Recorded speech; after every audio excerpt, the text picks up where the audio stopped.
در این قسمت از برنامه از خانم فردریک لبران دعوت میکنم تشریف بیارن.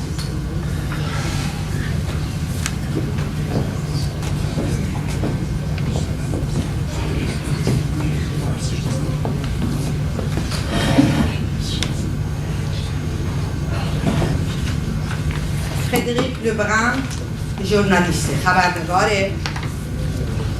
ایشان 10 بار به کردستان عراق و ایران سفر کردند و در شهرهای مختلف کردستان اقامت داشتند.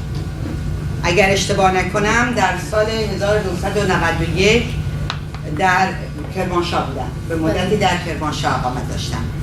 فردریک در دوره دانشجوییش که در اینالکو انستیتوی ملی زبانها و تمدن شرقی درس خوندن، زبانهای فارسی و کردی رو فرا گرفتن و همون زمان بود که با رمان‌های درویشیان آشنا شدند. بعداً در سفری که 1999 آقای درویشیان به اروپا داشتن، این موقعیت پیش اومد که فردریک بتونه از نزدیک با ایشون آشنا بشه و گفتگوهای زیادی داشته باشه. ایشون برای ما یک داستانی رو فکر کنم از ترجمه کردن به فرانسه اگر اشتباه نکنم. خودتون به هر زبانی که دوست دارید، چون مشکل زبان نیستی که فارسی و کردی و فرانسه و انگلیسی هر جور که دوست دارید میتونید صحبت کنید. ببخشید، نه کردیم خیلی بده ولی به فارسی یک کمی صحبت میکنم، ولی الان قراره که به فرانسه اینو برای شما بخونم. این داستان کوتاه از درشتی گرفتم، اسمش بافلینه است. Et donc là, je continue en français, en fait, parce que c'est très étrange de lire une nouvelle en français devant un public d'Iraniens, mais c'est une façon de dire aussi que Darvishian, il est venu en France et il est venu à ce public-là. Et j'espère, et je m'adresse aussi à ceux qui ne sont pas persanophones dans cette assemblée, parce que j'en connais au moins un, eh bien, c'est une façon de lui transmettre aussi quelque chose de l'œuvre de Darvishian. Voilà, donc Bafliné. Elles étaient assises au soleil sur le bord de la terrasse. Bafliné était appuyée contre la poitrine de sa mère, qui la serrait fort entre ses genoux.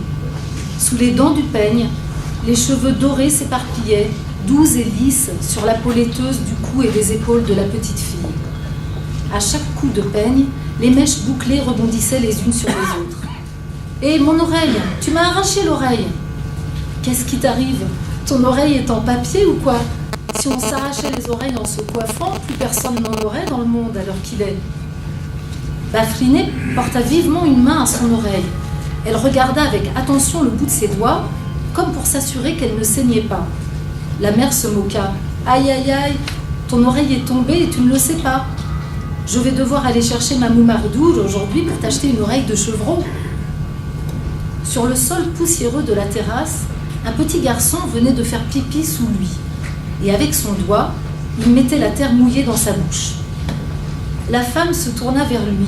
« Oh, petit Youssef, mais tu n'as pas honte? Regardez-moi avec quelle gourmandise il mange ça.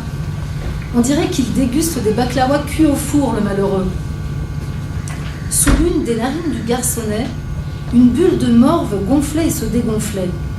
Youssef se traîna jusqu'à la mer et Bafliné s'extirpa de l'entrave des genoux. Avec le bout de sa robe, la femme moucha le garçon. Puis, elle lui passa un doigt dans la bouche et retira un morceau de terre. La bulle glissait sur les arabesques rouges de la robe. Elle fondit lentement, puis disparut. La femme entra dans la maison. Dans un coin sombre, elle prit un tchador usé qu'elle étendit par terre. Elle enveloppa Youssef dedans. Bafliné s'approcha et se tourna pour que la femme lui attache l'enfant dans le dos. « S'il en a marre, desserre-le. Fais attention de ne pas le laisser tomber par terre. Surveille les poules et les poussins. Ne va pas farfouiller dans les trous de serpents ou de fourmis. Ne mange pas n'importe quoi. Pour ton déjeuner, il reste un peu de la salade d'hier soir. Mange-la avec du pain ce midi. Quand Youssef aura faim, écrase le pain et le sucre que j'ai mis dans le garde-manger. Fais-en de la bouillie et donne-la lui. Ne laisse pas les mouches se poser sur son nez et sa bouche. Tout en faisant ces recommandations, elle prit le baluchon de pain et se dirigea vers le mur en torchis en disant tout haut « L'outre de Dourp, la faucille à fagot ». Elle les ramassa au pied du mur et se les noua à la ceinture. Elle chargea sur son épaule la corde enroulée au bas des marches. Elle n'avait pas encore mis un pied dans l'escalier que Bafliné, d'une secousse, ajusta Youssef sur ses reins. Elle essuya ses mains sur sa robe et tira une lettre froissée de sa poche. Elle montra à sa mère quelques lignes que le frottement répété des doigts avait presque effacées. En inclinant la tête, elle supplia timidement « Maman, tu me la lis encore ?» La femme se retourna. Ses lèvres s'entr'ouvrirent en un léger sourire. Elle prit la lettre des mains de la fillette et fixa son pâle visage. « Il est tard. Cette lettre est arrivée il y a 2 jours et je te l'ai lue 1000 fois. Vraiment, j'en ai assez. » Son cœur se serra soudain. Elle caressa les cheveux de Bafliné. « Sois gentille aujourd'hui. Fais tout ce que je t'ai dit et je te la relirai ce soir quand je reviendrai du bois. » Bafliné appuya sa tête contre le ventre de sa mère et embrassa doucement sa robe. Elle reprit lestement la lettre et la remit dans sa poche. Elle joignit les mains derrière son dos pour soutenir les fesses de son petit frère. L'enfant, qui sentait que sa mère s'apprêtait à partir, se tourna vers elle en faisant la moue, mais Bafliné sautilla plusieurs fois. Youssef se mit à rire. Bafliné se précipita dans la cour et s'installa près du poulailler. De la ruelle, la mère entendit l'enfant qui riait aux éclats et se sentit tranquillisée. La femme arriva au pied de la colline. La ficelle de l'outre lui faisait mal au poignet. Elle la prit dans l'autre main et réajusta le rouleau de corde sur le dos. Elle scruta le chemin qui serpentait du haut en bas de la colline et finissait en s'élargissant. Un homme se démenait à faire glisser un tas de fagots dans les sinuosités du sentier. Parfois, c'étaient les fagots qui entraînaient l'homme et l'envoyaient valdinguer hors du chemin. Alors, une épaisse poussière montait dans les airs et l'enveloppait quelques instants. À quelques pas du troupeau, armé de sa bêche, Mamou Mardouj, le berger, arrachait des racines comestibles en chantant une étrange chanson. Avec ma triste charrue, j'ai labouré la triste terre et j'y ai semé une triste graine. Ma récolte fut triste. Je l'ai moissonnée avec la triste faucille. J'ai porté de tristes graines au triste moulin. Avec de l'eau triste, de cette triste farine, j'ai fait la pâte que j'ai cuite dans le triste four. J'ai posé le pain triste sur la triste nappe. Celui qui partageait mon repas était triste. Je me suis assis à son côté et j'ai mangé tristement. « Bonjour à toi, Mamou Mardouj. » Le vieil homme redressa le dos et se retourna. « Bien bonjour, Salimé. Des nouvelles de Ramé ?» Sa lettre est arrivée il y a 2 ou 3 jours. Il a écrit qu'il allait bientôt prendre un congé pour venir nous voir. Que Dieu le garde, qu'il arrive sain et sauf par la grâce de Dieu. Que Dieu te garde, Mamou, qu'il t'accorde force et longue vie. Salimé parvint au chêne au pied de la colline. Un corbeau s'installa sur l'arbre et croassa 3 fois. Salimé lui lança « Bonne nouvelle, bonne nouvelle, bonne nouvelle !» De son index replié, elle essuya la sueur de ses sourcils. Elle courba le dos et s'engagea sur le chemin sinueux. À la moitié du sentier, elle parvint auprès de l'homme qui trimballait son tas de fagots. Elle reconnut le voisin. « Bon courage, Ralou Mouloud. Porte-toi bien, ma sœur. Tu n'es pas en avance. » Salimé reprit son souffle. « Une mère ne s'appartient qu'à moitié, Ralou. Le temps de m'occuper des enfants et il était midi. » « Bon, ce qui est bien au printemps, reprit l'homme, c'est que chacun arrive quand même à faire ce qu'il souhaite. Les jours rallongent, on est plus libre. » Il indiqua un point éloigné en haut de la colline. « Sois prudente dans les bois.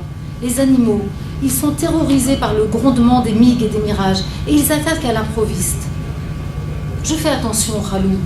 L'homme nu est le chevalier de Dieu, et je ne suis pas moins forte que ces bêtes. » Le printemps était partout.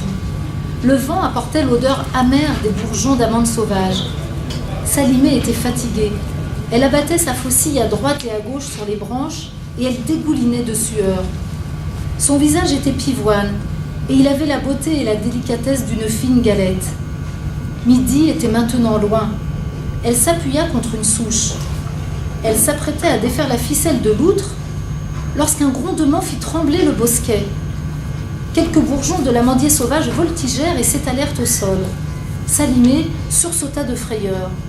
3 avions reprenaient de l'altitude. Derrière une colline, la poussière d'une explosion se déployait dans l'air. Lentement, un vent doux la décolorait et la poussait vers le village qui était maintenant silencieux et comme assommé à ses pieds. Salimé murmura doucement. « Dieu merci, c'est tombé très loin de chez nous. » Dans le grondement de quelques autres explosions, un vol de moineaux s'éloigna dans un vacarme inhabituel. Puis, tout redevint calme et paisible. Une branche se détacha lentement d'un arbre en faisant entendre un bruit sans fin, pareil à celui des ongles qui grattent la peau. Une odeur nauséabonde et inconnue prenait la place de celle amère des bourgeons d'amandier. Salimé sentit sa gorge la démanger. Elle toussa. Elle se leva et, le cœur inquiet, poussa le tas de fagots dans le sentier. Sur la plaine et les collines avoisinantes, le rayonnement du soleil s'atténuait. Dans l'ombre de la colline, le village se parait d'une teinte bleu foncé. Salimé avait solidement entouré le bout de la corde autour de sa main et lentement, suant à grosses gouttes, elle faisait glisser sa charge sur le sentier. Elle tendait et détendait la corde de façon à contrôler le tas de fagots et le faire parvenir en bas de la vallée. Lorsqu'elle arriva au dernier virage, la respiration lui manqua. La mystérieuse odeur flottait toujours dans l'air.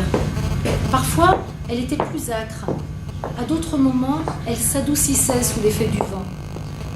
Salimé s'assit par terre et, dans un gros effort, chargea le tas de fagots sur son dos.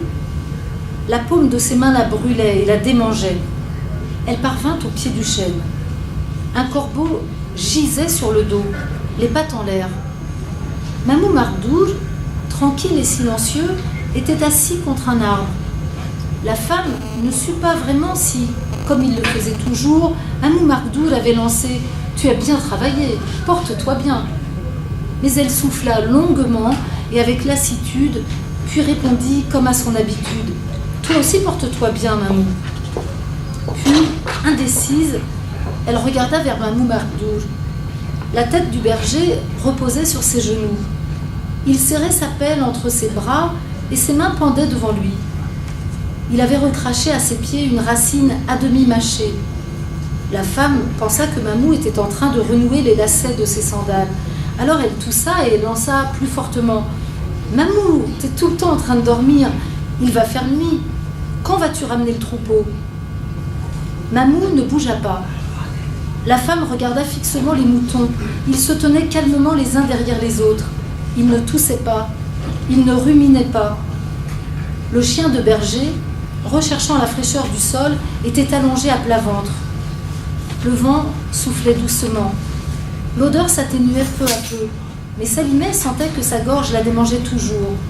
Le cœur plein d'inquiétude, elle lâcha la corde. Ses fagots tombèrent. Elle se dirigea vers Mamou. Au loin, un oiseau poussa un cri aigu. « Vaille, vaille, vaille, vaille, vaille, vaille !» La peur et l'angoisse gagnèrent Salimé, mais elle continua d'avancer. Avec hésitation, elle posa la main sur l'épaule de Mamou. « Mamou, pourquoi ?» Mamou roula sur le sol, et ses yeux larmoyants, frappés de stupeur, restèrent figés sur la voûte du ciel. Salimé recula en poussant un cri. Elle trébucha sur un mouton et tomba la tête la première sur un autre. Elle se releva et hurla. Le chien de berger demeura figé à la même place. Salimé se frappa la poitrine de ses poings. Son foulard glissa. Elle agrippa ses cheveux, se griffa le visage et les genoux flageolants se mit à courir vers chez elle.